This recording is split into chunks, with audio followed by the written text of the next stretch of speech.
Manager Lending and Operations, Sugarcane Growth Fund, Mr. Sagar Dayal, Board of Director, Mr. Tavita, the media personals, invited guests, ladies and gentlemen. Bula Vinaka, and a very warm welcome to you all.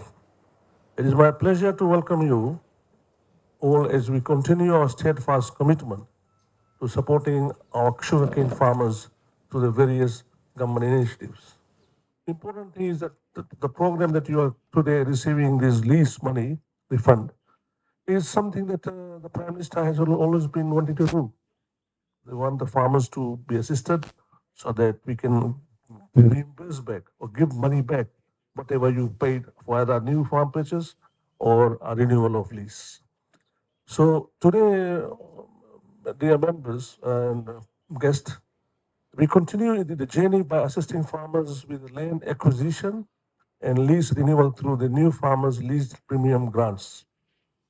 This initiative underscores our government's dedication to ensure that the land tenure is not a barrier of agricultural progress. Under the new farmers and lease premium assistance program, we have already provided a critical financial support to 361 farmers during the 2023-2024 financial year. These funds have enabled farmers to secure and access land for the sugarcane farming, laying the foundations for a more stable and productive industry. Reasoning the importance of this program, the government has once again allocated 1 million for 2024-2025 financial year, ensuring that more farmers benefit from this opportunity. I am pleased to announce that today and tomorrow, an additional 80 farmers will receive assistance under this program, 25 farmers in Labasa and 59 farmers here in Seaqaqa. This initiative is not just about supporting the new farmers, but also securing land tenure to the existing farmers, allowing them to expand their operations, contribute to the long-term sustainability of sugarcane industry. Secure land access is a foundation of any thriving agriculture sector, and our government remains committed to ensuring that every sugarcane farmer has been given the necessary support to succeed. Through the continuous consultation with the stakeholders in the strategic policy interventions, we are actively working to address the land lease issues and provide farmers with a greater security and stability. Beyond the land access, our support for the farmers extends to a range of initiatives aimed to boosting productivity and ensuring the viability of the sugar industry.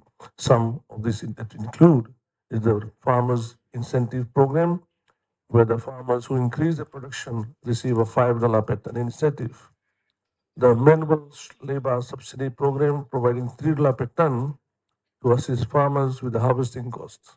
The Sugar Development and Farmers Assistance Program, which provides or offers planting grants to encourage replanting and expansion, and many more tailored support mechanisms to improve efficiency, resilience, and growth in the sector. The future of the sugar industry depends on our ability to adapt, innovate, create sustainable solutions to our farmers. The distribution of these grants today is a testament of our government's unwavering commitment to ensuring that all farmers have the necessary resources to thrive. We are not investing in land, we are investing in the livelihoods, food security, and the future of our nation. As we move forward, I urge all stakeholders, including the farmers, the service providers, industry leaders, to work together to maximize the benefits of these opportunities. Through collaboration, we can strengthen the sugar industry, enhance productivity, and build a more prosperous future for all of us who are involved. Together, let us build a resilient, competitive, and a thriving sugar industry, one that not only sustains our farmers, but contributes to the economic strength of our nation. Thank you very much, Vinaka Vakalevu, and I look forward to seeing the positive effects of this initiative in the months and years ahead. Once again, thank you.